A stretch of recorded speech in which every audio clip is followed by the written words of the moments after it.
I have to do the other test for the other bacterial infection, and I'm sure I have to shit in a cup, which is so enjoyable, I can't even tell you.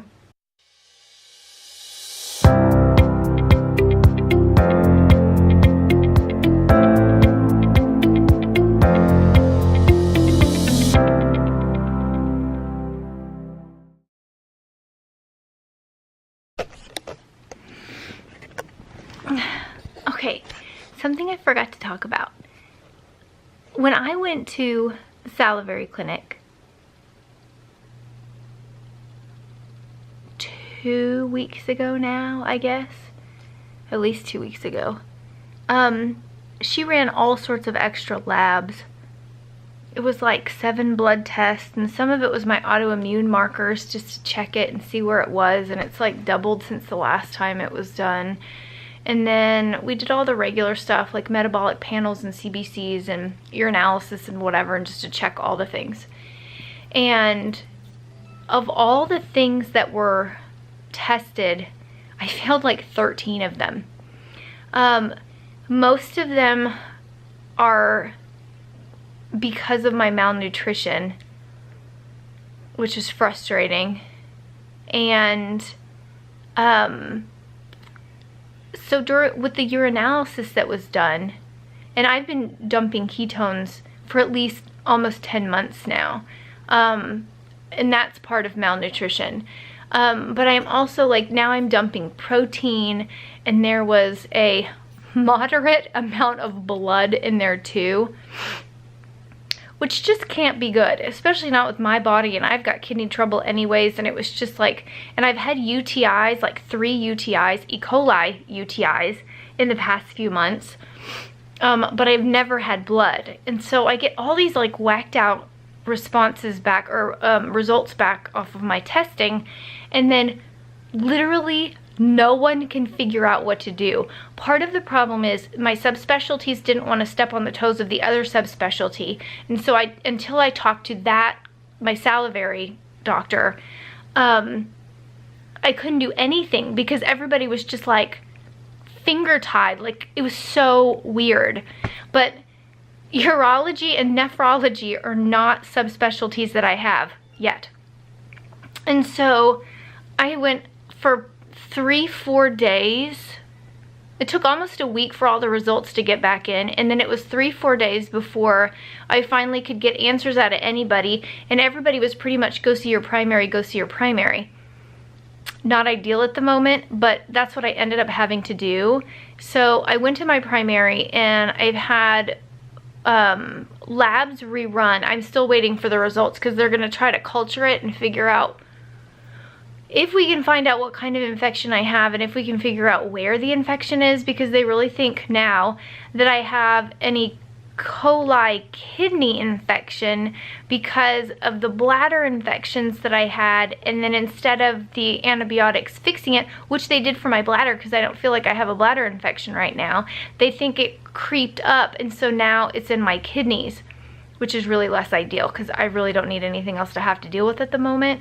And so I'm waiting on the results off of that so we figure out what we have to do, because I'm hoping that part of me being so sick right now, like GI wise, is due to that, is due to the kidney problem or infection or whatever I have going on. And so I may end up having to see urology for that, or I may end up having to be referred to nephrology if it's as high as we think it is. So is all I have to say to that. I don't need any other problems. But if that's what's going on, then we're hoping if I can clear up that infection, then maybe the erythromycin will like magically start working, because I've been on the erythromycin 5 weeks now and it's not working. And that's my Hail Mary med for my GI tract. And because if it doesn't start working, my GI called today. I'm having what we think is side effects off of the erythromycin, but it really doesn't match what it normally does to people. That doesn't matter. I'm always a special snowflake when it comes to side effects. And so before I did all the gastric emptying studies and all that stuff, my level of constipation was like horrible. It's the worst. They said that it was the worst they'd ever seen. And it's horrible. Like, if anybody has ever had constipation, like, it's so awful. Because I have severe large intestine dysmotility, and my system just doesn't work if it doesn't have help. It literally doesn't work. So I'm on three meds that help my GI tract, like, move stuff along, like, in my large intestine. And now, with all of the antibiotics that I've been on, like, it's almost like I have that and then raging diarrhea on top of it. It is so awful. And so my body is getting any food that I can actually keep down, my body is getting rid of as fast as possible. And so I told my GI a couple days ago what was going on, and I'm like, is it the erythromycin? Is it something else that I'm missing? I was like, is it just I need to back off of my meds? Like, what do I need to do? And with really, really, really bad constipation, your body gets into this zone that's called overflow, and your body will dump water to get rid of any kind of, like, you know, waste and whatnot that it can. Even if you're not able to, like, pass solids, like, it'll just start dumping water. And so my body had been doing that for months. But this was different, and I could tell it was different. There was no question whatsoever this was different. And so I told her what was going on, and she was like, well, I want to do an x-ray to make sure that you're not still just in overflow.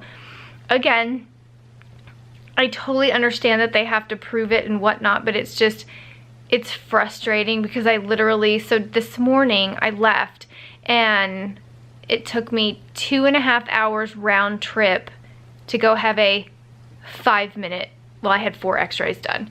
So to have 5 minutes of x-rays done, it took me 2.5 hours in the car. And I'm not doing so well in the car, shockingly enough. And so, but I did all the x-rays this morning, and then this afternoon, my head GI, my big GI, called me while I was still at work. And she's like, okay, she's like, tell me how you're doing. And I'm like, I almost started bawling on the phone. Like, I'm so frustrated at the moment because I feel so bad. And I've hit the point of malnourishment that my muscles hurt. Like, it feels like somebody has been hitting me. Like, all of my muscles hurt. And then I have, like, because I don't have any padding, like, at all, there's certain bones that hurt really bad. Like, my collarbones are really bad. My hips are really bad. My hips are bruising just from me laying down at night. My spine hurts really bad because it's just bone. But it's not like the bone hurts. Like, it doesn't hurt on the inside. It's almost like where the muscle is attached to the bone. Like, that's what hurts so bad. And so I'm telling her all of this, and I'm having horrible muscle twitching. Like, I have this one's always on my left side. So I have this, like, string of muscles over here that will start twitching, and they started doing it last night. And it's hours of twitching before I can get it to go away. And last night I was laying down in the living room, and my thighs started doing it. Hamstrings, I guess, whatever's on the backside. Both thighs started doing it, and I think they did it for 5 hours before they finally just stopped. And so I was telling her all of this, and we're talking about pain and muscle problems and whatnot. And on that round of blood tests that I had done, my potassium was too low, which is malnourished problem and dehydration and blah, blah, blah, blah, blah. But she said that maybe part of the muscle problems is due to the potassium issue. And so she recommended bananas. So I got those. And then she recommended coconut water, and I was like, that stuff's nasty. And she started laughing, and she was like, it's not that bad. And I was like, it was really funny.